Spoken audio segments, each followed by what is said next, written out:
Hey brother, welcome back to the Making of a Nice Guy series.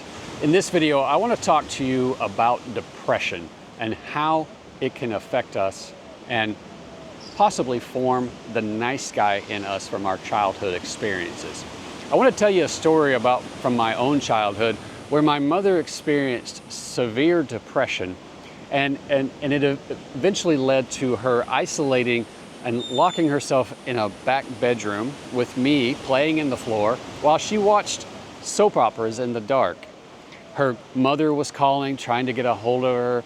She had disconnected from her family and wasn't really talking to anyone. And eventually the police showed up. The police showed up and had to make a forced entry into the house in order to discover whether or not she was alive or not. They found her in bed watching soap operas in the dark.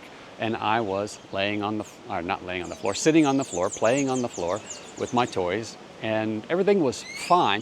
But her severe depression, her withdrawal from everyone, caused this story, this drama. And it was something that was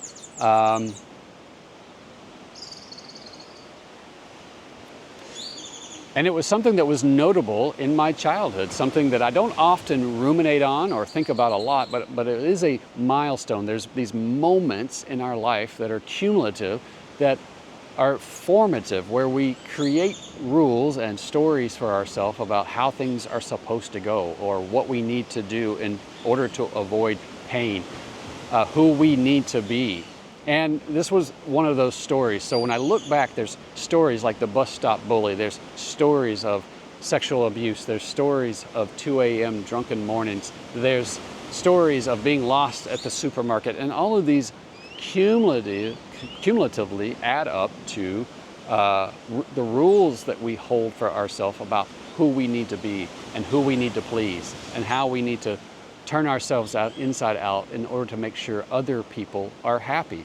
We do this because we don't fully love ourselves. We don't fully understand our value and worth as a person, and we don't see ourselves as someone who is lovable and worthy of that. Somebody that we can actually give that to. Someone who we can provide for our own needs, that we don't have to look outside of ourselves for someone else to accept us.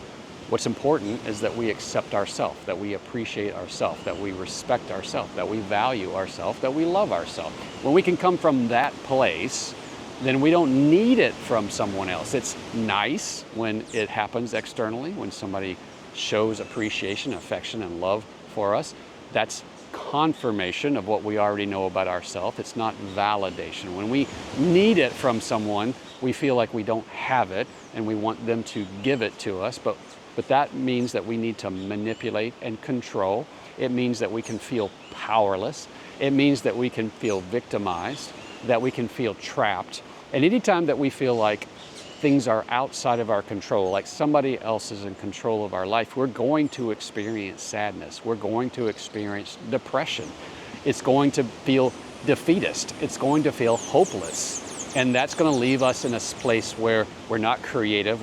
It's harder for us to look for solutions. It's harder for us to have the uplifting hopefulness that things will be different. And so this is something that I want to talk with you about, because I can tell you that there is hope. There is a way forward, that you don't have to live with these memories. You don't have to live with these operating rules and these self-limiting beliefs that have kept you stuck, cycling through the same set of behavior, the same set of feelings, the set of thoughts for most of your adult life. So what I want to do is invite you into a conversation. That's what I'm doing now, is inviting you into a conversation where you and I will talk on the phone for an hour. I want to hear your story. I want to hear how these things have affected you. And then I want to ask clarification questions for you, so that you can get clear about the meaning that you've assigned to things, what you think is true, what you have not challenged in your life, what you've just maybe accepted as reality, but not realized that you don't have to live that way.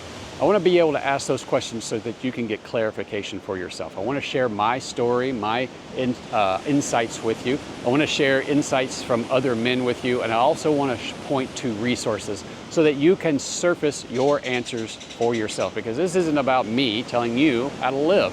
That would put you in a victim dependent, powerless place.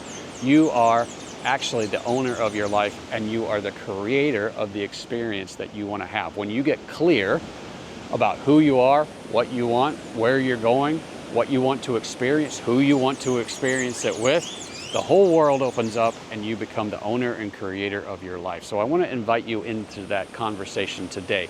In the link in the description, there's a link where you can pick a day and time on my calendar that works best for you, where we can have a phone call and we can talk about that. We can walk and talk together, and we can come up with a game plan of how you can move forward and experience something different in your life, the thing that you want to experience in your life. All right, brother, that's what I have for you today. Thanks for being here. And until I talk with you, be kind to yourself, and I'll talk to you soon.